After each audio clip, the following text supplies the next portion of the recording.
a sua atenção. Suportai-me, pois. Abre aí, Miguel. Malaquias, capítulo 1, versículo 1. Esta é a arma dos pastores. Quando na igreja se fala em Malaquias, as ovelhas já sabem, vamos ser tosqueadas. E os pastores dizem, mas está na Bíblia. E digo eu, nós não temos uma doutrina bíblica.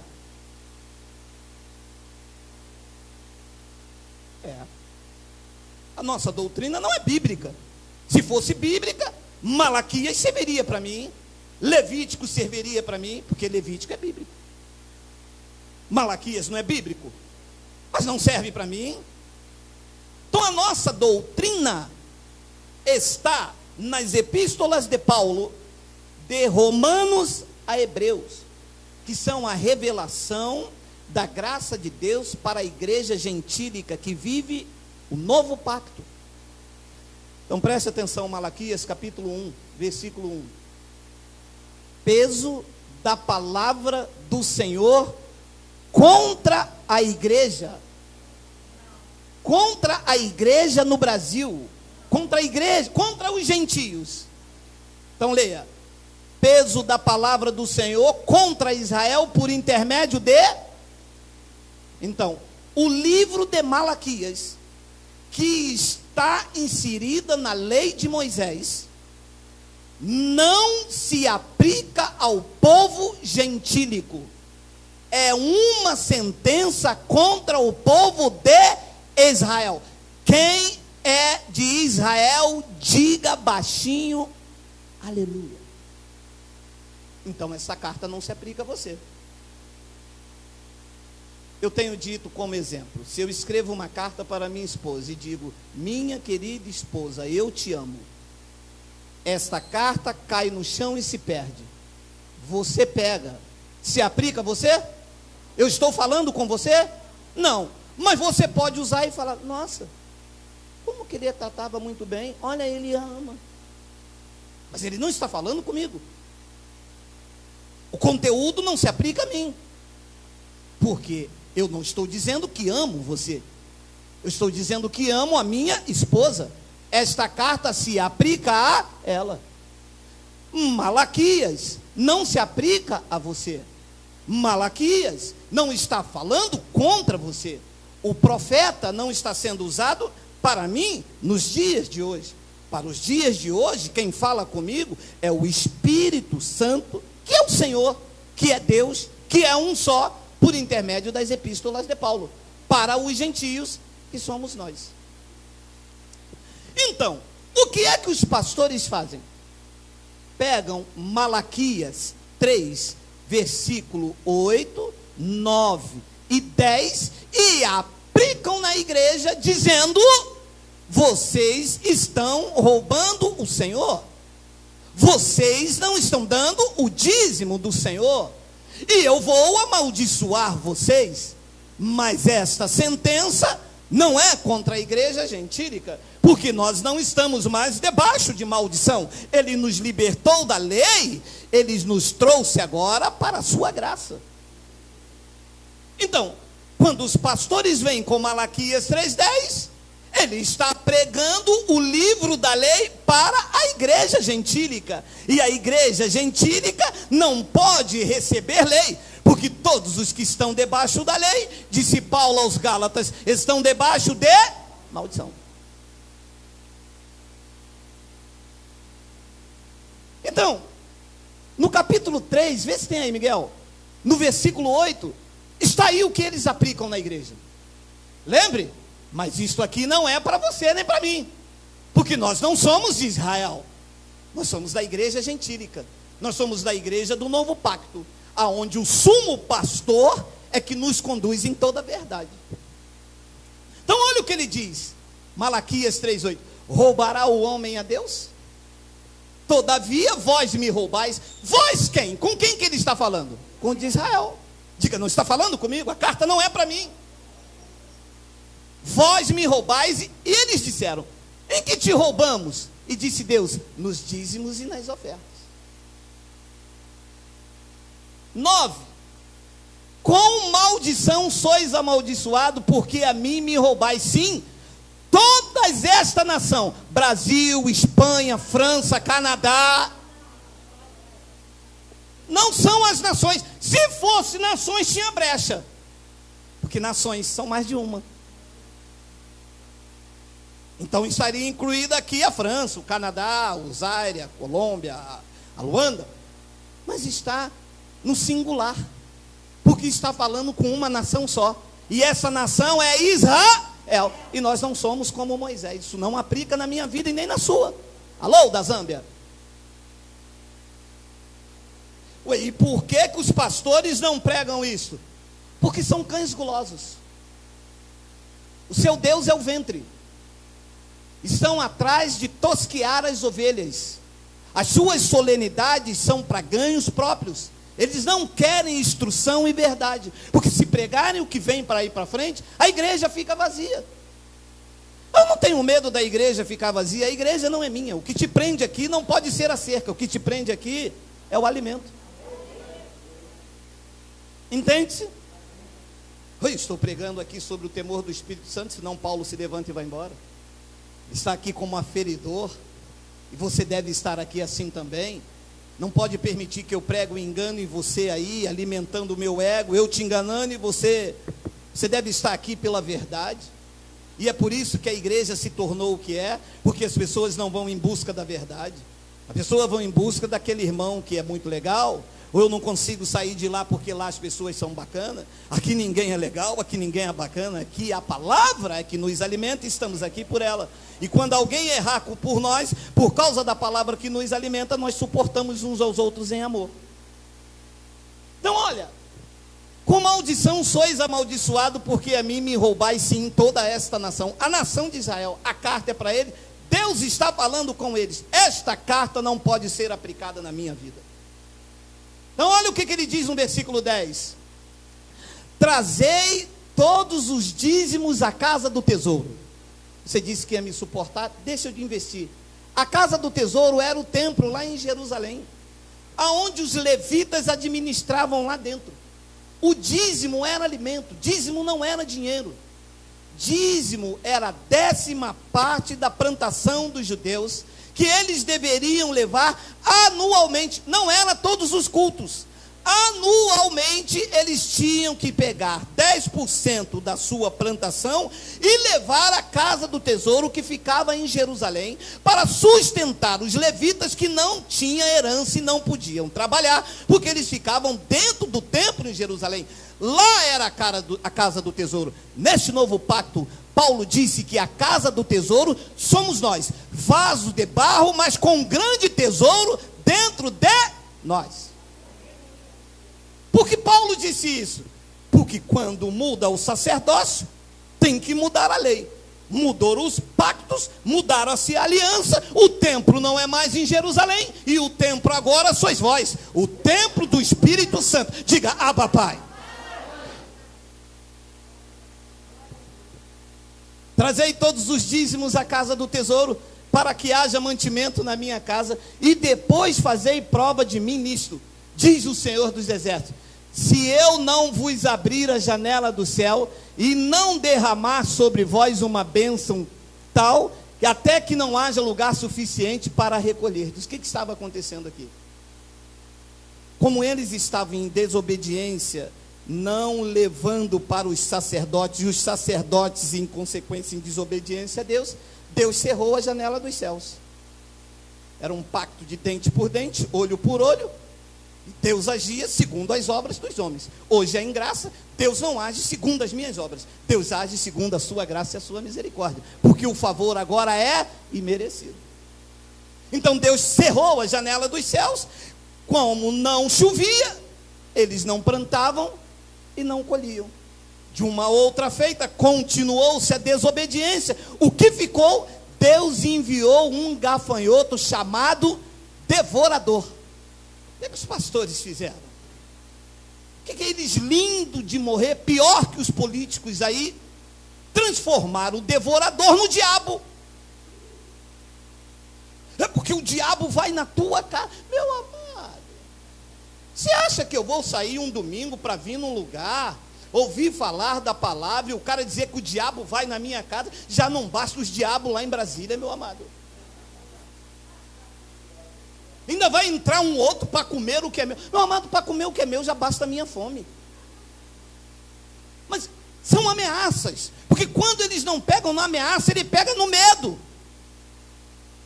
E as pessoas saem com medo. Ai meu Deus, está vendo o que aconteceu? Está vendo, foi por isso que você não deu o dízimo. Menina, eu sou dizimista fiel da casa de papai. Dízimos eram alimentos e que o povo tinha que dar anualmente. Pastor, mas por que o senhor prega isso? Porque essa é a verdade. E por que os pastores não pregam isso? Porque eles querem enriquecer. É melhor ser pastor do que ser mecânico. O cara abre uma igreja, chama o povo, ameaça, manda você dar 10% do teu salário. Se acontecer alguma coisa, é porque o pastor é cheio de unção. Se não acontecer nada, você teve fé. Não teve fé. Fácil. Manda abrir a Bíblia e pregar o Evangelho. Nós vamos dar até. Meu amado, eu dou até.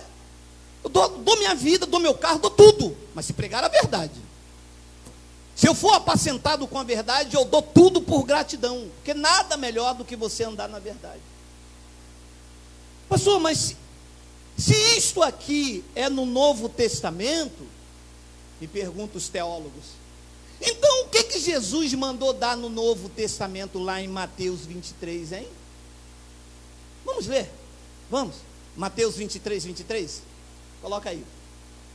Vai. Jesus falando com escribas e com fariseus. Preste atenção, você que tem mente iluminada. Jesus está falando com a igreja e com os irmãos. Quem eram os escribas e os fariseus? Os que viviam em Israel, os que viviam sobre a lei e os que seguiam a lei de Moisés.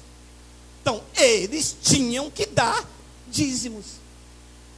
Então Jesus disse: ai de vós, escribas e fariseus hipócritas, porque dizimais notas de R$50, nota de 100, anel de ouro, de brilhante e de diamante.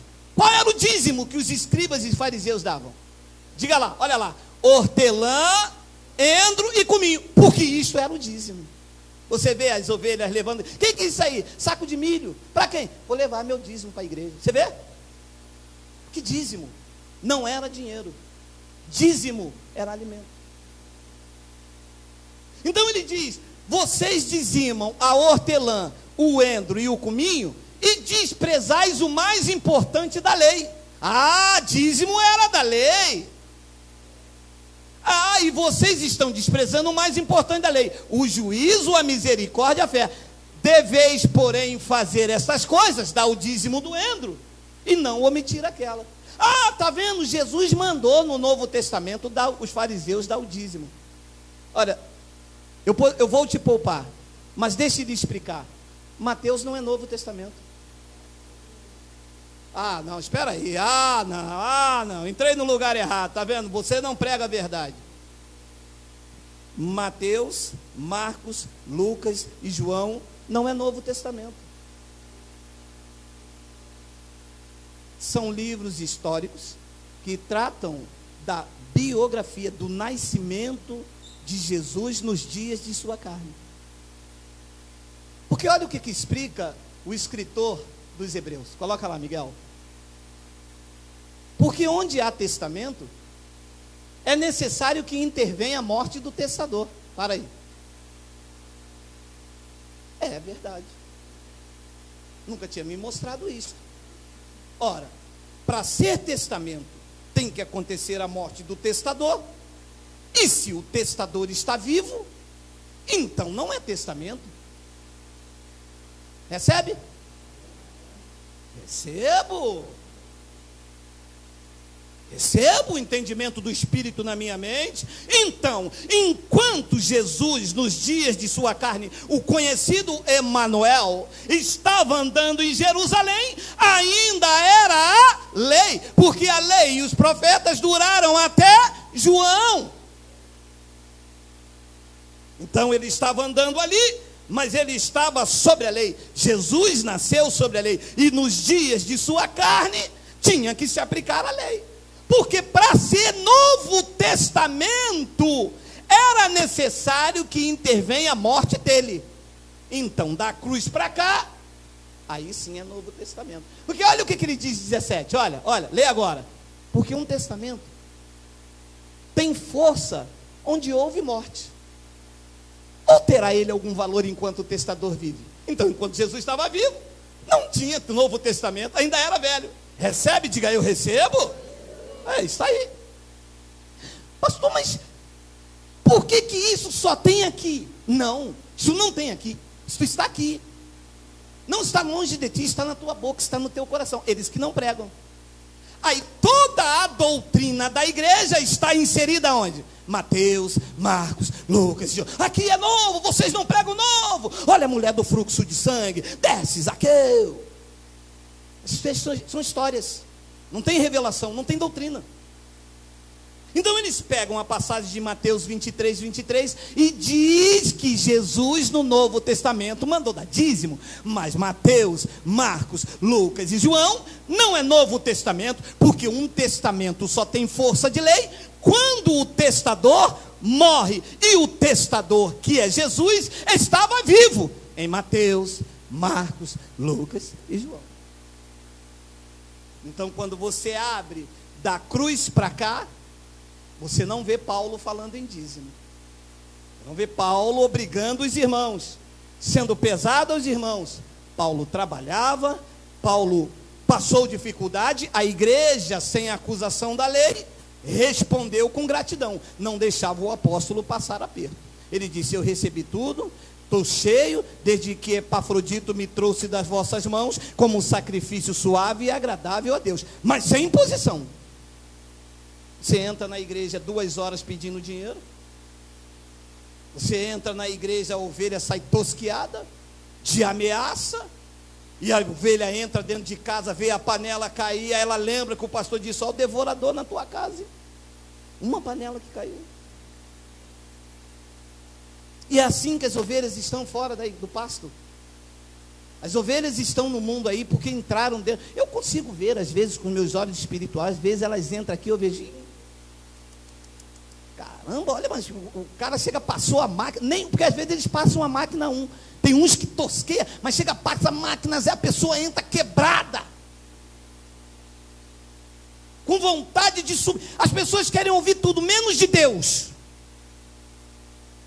que elas foram tão tosqueadas, tão feridas, só prestaram enquanto tiveram, só prestaram enquanto podia dar, que na hora em que elas mais precisaram, é o vale quanto pesa. Então Deus tirou tudo isso. Então olha, eles usam uma passagem, e eu fico, me suporte, porque isso meu espírito se revolta, quando a pessoa deveria ensinar a igreja, elas usam expressões para tomar o dinheiro. O descaramento, e até de algumas igrejas em graça, são tão grandes, que eles usam uma passagem que Abraão deu dízimo, e diz assim: mas Abraão deu dízimo, foi antes da lei. Olha só, Hebreus capítulo, volta, Miguel, vai, pode ir, perdão, pode ir, vai, aí, ora, sem contradição alguma, o menor é abençoado pelo maior.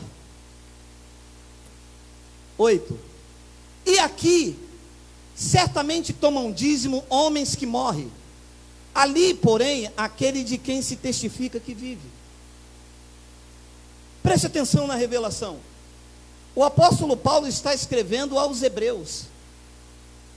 Quem são os hebreus? Os hebreus são um povo que vive em Israel. Você vê que Paulo tira a sua ótica dos gentios e escreve uma carta específica para os hebreus. Todo o conteúdo desta carta é para os hebreus, e que serve de observação, de conhecimento para mim. Quando Paulo escreveu esta carta, ele escreveu no ano 65, E o templo em Jerusalém só foi derrubado nos anos 70, de acordo com a profecia de Daniel. Então, neste tempo aqui ainda, aos hebreus, o templo levítico estava de pé. As pessoas aqui em Hebreus, olha, carta aos Hebreus, neste tempo aqui, no ano de 65, o templo estava de pé e as pessoas levavam sacrifício, levavam os seus dízimos ainda, porque o ano 70 da profecia não tinha chegado e o templo não foi destruído. Então Paulo está dizendo, aqui certamente, aqui não é aqui em Caxias, aqui não é aqui no Brasil, aqui é lá na cidade dos hebreus, no ano 65. Então eles usam isso aqui e dizem, não, aqui certamente tomam dízimo os homens que morrem, mas ali, porém, aquele que se testifica que, de quem vive, está apontando para Melquisedeque, quando Abraão deu dízimo a Melquisedeque. Então olha o que ele diz no versículo 9, e por assim dizer, por meio de Abraão, até Levi, que recebe dízimos, pagou. Agora preste atenção, você que conhece a graça. Abraão estava representando os gentios, ou Abraão estava ali representando o sacerdócio levítico? Então Abraão não foi exemplo para que os gentios dê dízimo. Abraão foi exemplo para o sacerdócio levítico, que quando Abraão encontrou Melquisedeque, os levíticos não tinham sido levantados ainda, e Melquisedeque, que era Deus, estava pré-anunciando o evangelho da circuncisão a Abraão. Olha o que diz no versículo 10, porque ainda ele estava no lombo de seu pai, quando Melquisedeque lhe saiu ao encontro. 11, de sorte que se a perfeição fosse pelo sacerdócio levítico, porque sob ele o povo recebeu a lei, que necessidade havia logo de que outro sacerdote se levantasse segundo a ordem de Melquisedeque, e não fosse chamado segundo a ordem de Arão? 12, porque mudando-se o sacerdócio, necessariamente se faz também mudança de lei. Mudou o sacerdócio, não é mais o templo em Jerusalém, não há dízimos em graça. Em graça é por gratidão. Em graça não é como eles colocam. É por isso que a igreja da graça não é esse império que está aí, porque o foco não é o dinheiro, não é o vil metal. Deus não está associado a dinheiro. Eu vou repetir, você não vai encontrar Deus se relacionando com o dinheiro neste local. Este é o local de exaltação e de conhecimento ao Cristo vivo. Jesus, quando nasceu, ele nasceu entre os animais.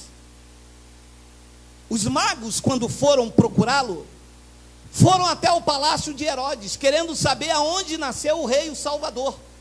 A estrela o foram os guiando e foram levando para uma estrebaria. Alguns deles falaram, mas não pode. Disseram que quem nasceu foi o Salvador, o palácio é lá, como a estrela está apontando para aquela estrebaria? O rei do universo resolveu nascer entre os animais e decidiu morrer entre os ladrões. Ele poderia nascer no palácio de Herodes, podia ter sido enterrado na tumba de Faraó, não fez, para que os homens que têm olhos iluminados entendam que a maior riqueza que se pode ter não é o vil metal. Ele não quer que ajunte tesouro nessa terra. O que ele te deu é para o teu aprazimento, para sustentar nas tuas necessidades. Nós não temos ganância financeira, não há teologia da prosperidade. A nossa maior riqueza está viva, sentado no trono do universo, governando todas as coisas pela palavra do seu poder. Em graça não há esta manobra, esta sede, esse engano. Olha aí, o Golias vai cair. Olha esse envelope. Tem até um aqui de outro ministério. Olha aqui esse envelope. Toma aí. Não é isto, amado. Não é isto. O propósito não é este. O propósito é levar o conhecimento e libertar as vidas cativas, amarradas, ajudar os necessitados, os aflitos. Esse é o propósito da igreja em graça, somar na vida do outro. É isto que o apóstolo Paulo deixou como ensinamento. Olha lá, 2 de Coríntios 9, pode passar por causa do horário, senão eles não me suportam. Olha lá. Agora sim, segunda epístola de Paulo aos Coríntios, a igreja gentílica. E digo isto, que o que semeia pouco, pouco também ceifará. E o que semeia em abundância ceifará. 7. Olha, se eles vão pregar isso. Se o pastor vai abrir isso dentro da igreja, se o pastor quer abrir a igreja para ele não trabalhar mais e depois vir aqui quando alguém perguntar, e o pastor faz o quê? Eu vivo da obra. O senhor vive da obra, mas cadê tua colher de pedreiro? Cadê tua enxada? Cadê tua marreta? Não, eu vivo da obra de papai. Da obra de papai é mole, meu irmão, com o suor das ovelhas, né? As ovelhas não podem comprar um remédio, porque se comprar o remédio está roubando de Deus. A mulher bateu aqui, pastor, eu queria tanto comprar um gás, mas o único dinheiro que eu tinha, eu tive que dar o meu dízimo. Eu falei, minha irmã, a senhora volta lá. Não, mas que se eu for lá, então vamos nós dois. Não, eu falei, então deixa, minha irmã. Jaque, oi, manda o dinheiro para a senhora comprar o gás. Minha irmã, venha na nossa reunião, venha ouvir a verdade. Não deixe de comprar o gás para sustentar esses lobos vorazes, meu irmão. Deixar de comprar um remédio para sustentar pastor de carro zero, pastor com os filhos estudando nas melhores escolas e o povo gemendo dentro da igreja. Vai ver aonde eles estão para pregar um evangelho mentiroso, porque se fosse para pregar a verdade até daria, né? Mas para pregar um evangelho de mentira, 2 horas na quarta, 2 horas no domingo, 2 horas de noite, a ovelha dá ainda é ameaçada. Olha, se eu pegar você numa igreja dessa, olha, eu estou avisando você, eu vou dar em você, hein? Porque não é possível. Olha lá. Cada um contribua segundo propôs no seu coração. Olha a diferença. Amado, vocês sabem, eu só tenho a 4ª série. Mas veja bem, contribuir é uma obrigação? Não. É uma coisa voluntária, gente. Ora, eu venho aqui, tem um ar-condicionado, tem uma água, o lugar é legal, pastor chatinho, mas tem que suportar em amor. Eu estou vendo que eu estou sendo instruído, isto me faz bem, não há ameaças, eu aprendo, os irmãos me acolhem. Bem, esse mês eu não posso dar nada, poxa, apertou lá em casa, eu estou me equilibrando. Pô, mas eu vou ajudar pelo menos a cooperar com uma água, um café, alguma coisa, ninguém me impede, ninguém me cobra nada. Meu amado, isto é uma contribuição. É isto que o apóstolo Paulo ensinou para este momento da igreja. Cada um contribua segundo 10%. Segundo o que o pastor mandou. Não o que está aí dentro do seu coração. Eu tenho pessoas aqui que dão 100%, não, amado. Você não tem noção de pessoas aqui que ganham 2.000 e dão 2.500, vão lá, não pastor, porque não pode parar, não pode deixar, precisa ajudar, porque isso é um espírito de gratidão, porque isto vale muito mais do que qualquer Bíblia em riste, porque é tocado pelo Espírito Santo. Se a tua semente não for tocada pelo Espírito Santo, ela não germina. Ela germina quando é o Espírito Santo a tocar. No antigo pacto, o homem tinha que tocar em Jesus, a mulher do fruto do sangue tinha que tocar em Jesus. Isso é no antigo pacto. No novo pacto, é o Espírito de Cristo que toca em nós. Nós somos tocados, nós somos sensibilizados a ajudar, a fazer, a contribuir. Isso é o Espírito que permeia a igreja em graça. Ele diz, cada um contribua segundo propôs no seu coração. Ah lá, não com tristeza. Me desculpa, você vai me suportar mais 5 minutos, 10 horas. Olha, meu irmão, eu posso lhe garantir, todos os dizimistas da tal igreja dão dízimo com tristeza.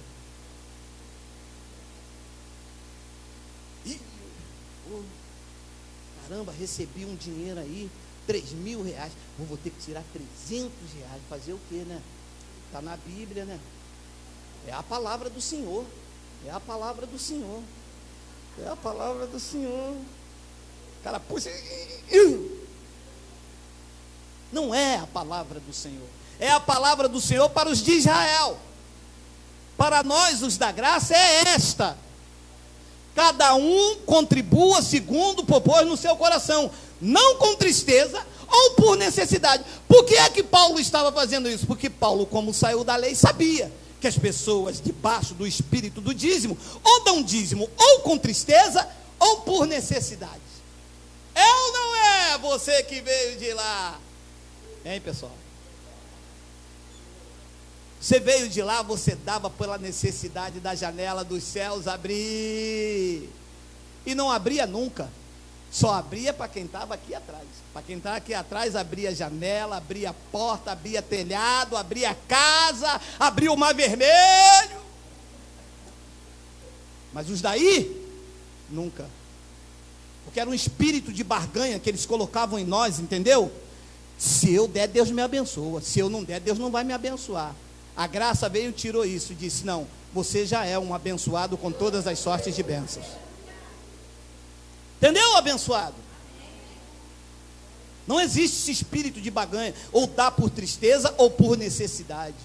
Não, eu estou dando dízimo lá na minha igreja lá, porque, poxa, eu quero comprar meu apartamento, cara. Eu quero comprar meu apartamento. Meu amado, se você não trabalhar, você não compra nem bala. É que quando você trabalha, Deus abençoa o fruto do seu trabalho. Ele já abençoou. E você começa a prosperar com dignidade. Está de glória em glória. Então ele diz: não com tristeza ou por necessidade. Olha lá que lindo, olha lá, olha lá. Não, volta, é a verdade. Não corre não. Porque Deus ama ao que dá com. E a gente não dava com alegria. Eu nunca dei com alegria. Minha mulher uma vez reclamou. Caramba, me lembro até hoje. R$480 há 10 anos atrás. Meu irmão, era como 4, 5 mil. Nós tínhamos que pagar uma conta, aquele dinheiro ainda ia faltar. Eu fervoroso, né, meu irmão? Camisa até aqui, eu não podia usar de bermuda, e aquela coisa toda, varão de Deus. Peguei o dinheiro, aquele tremendo na mão, eu disse: mulher, vamos acreditar, Deus vai fazer. Deus nunca fez, meu irmão. Porque Deus não quer esse espírito de barganha com Ele. Deus não negocia a sua glória. Deus não quer esse negócio de Deus só vai me dar se eu der, não. Tudo é dele. Meu amado, o ar que você respira, a sua vida, a sua casa, o seu carro, tudo é dele. 100% é dele, meu amado. Deus não precisa do teu dinheiro, meu amado. Deus é rico. Quem precisa do dinheiro somos nós. Você vê que se Deus vai ficar feliz você pegando metade do teu pagamento, dando para Ele. Você acredita nisso? Se Deus precisa do teu dinheiro, quem precisa do teu dinheiro é alguém que entrou aqui, que ainda não fez uma alimentação. Quem precisa do teu dinheiro é alguém que está aqui, que precisa de comprar um remédio. E como isto aqui é um lugar cristão de Deus, um semeia, outro doa, outro faz, e no final tem que ter alguém sensibilizado por Deus a contribuir. Porque este é o chamado. Olha lá o que diz o 8, olha o 8. E Deus é poderoso para fazer em vós abundar toda graça, a fim de que, tendo sempre em tudo, em toda suficiência, abundeis em toda obra. Olha, 9, conforme está escrito: espalhou e deu aos pobres, a sua justiça permanece para. As ovelhas dão, o pastor pega, bota no bolso. A ovelha precisa de um remédio, o pastor diz: a irmã tem pouca fé, precisa orar. O Evangelho da Graça diz: não, senhor. Semearam, você aqui espalha e dê aos pobres, e a justiça de Deus na sua vida permanecerá para sempre. Eu não ando com medo do Temer. Eu não ando com medo de JBS ou da BRF de carne estragada. Há uma justiça de Deus sobre a minha vida. Deus vai me conduzindo em triunfo. Uma boa carne ali em promoção, procura o dinheiro, não tem. Caramba, a carne estava estragada. Deus dá livramento sem você saber, Meu amado, quando você é conduzido em triunfo, todas as coisas cooperam para o teu bem. Nós acreditamos nisto. Nós não estamos aqui com intuito gananciosos, visando o teu bolso. Nós estamos aqui te ensinando para que você saia desse espírito de meretrício, de vendilhagem, dessas barganhas que se tornou a igreja evangélica. Ué, mas como que o senhor faz então para pagar a conta de luz? Vem, cara, 2 ar-condicionado, eu vou aumentar agora esse mês a potência desse ar, nós vamos pintar, reformar, nós vamos fazer várias coisas, comprar equipamento. Como é que o senhor faz tudo isso? Pelo Espírito. Se vir 100, eu espalho os 100. A justiça de Deus permanece. Ele faz, eu não sei como, às vezes eu não tenho mês que eu não sei como é. Mas nesses 6 anos, nunca faltou absolutamente nada. Nem na minha vida, nem na vida das pessoas que se propuseram a abraçar o Evangelho da graça de Deus. Não há ameaça, não há dedo em riste, não há nome, porque nas igrejas bota assim, quem não deu dízimo, bota o nome, e você não toca, não há nada disso, amado. É por gratidão a Deus, é com alegria. Ele disse, tu espalhou, tu deu aos pobres, olha, se está escrito eu creio. Você crê? Você crê? Diga, Abba Pai. Se está escrito eu creio. Ele disse, espalhou, deu aos pobres, a sua justiça permanece para sempre. As pessoas estão desesperadas. Eu não estou. Ele me predestinou. Todos os dias da minha vida foram escritos e determinados quando nenhum deles havia ainda. O dia que eu estou vivendo hoje já foram escritos e determinados. Deus sabia que eu iria viver em tempos difíceis, de emprego, de escassez e de roubalheira. Deus sabia, me colocou aqui. Ele tem um controle absoluto. E qual é a minha participação nisso? Ser obediente. Sou um semeador, não há imposição, ninguém manda em mim, não há nomes aqui escritos para quanto eu tenho a dar. Eu vou semear. Está aqui a minha semente, eu vou semear. O que eu achei que eu posso. É pouco aos olhos de alguns? Pode ser. Aos olhos dos outros pode ser muito? Pode ser também. Aos meus olhos, é o que eu posso fazer. E é a forma que Deus recebe. Porque eu estou fazendo com alegria. Não estou dando por necessidade, em Deus me dá algo. Deixa eu te dizer, me desculpe. Você não entrou aqui, você não veio atrás de bênção. Porque você já é um abençoado. Você não veio atrás de prosperidade. Porque você já é próspero. Você não veio atrás de milagre. Porque o milagre te acompanhou. Você não veio atrás de cura, porque tu já és curado. Você veio para agradecer. Você veio reconhecendo que sem Deus nós não podemos nada. Vamos dar um lindo aplauso, vamos semear em nome de Jesus. Obrigado os irmãos aí.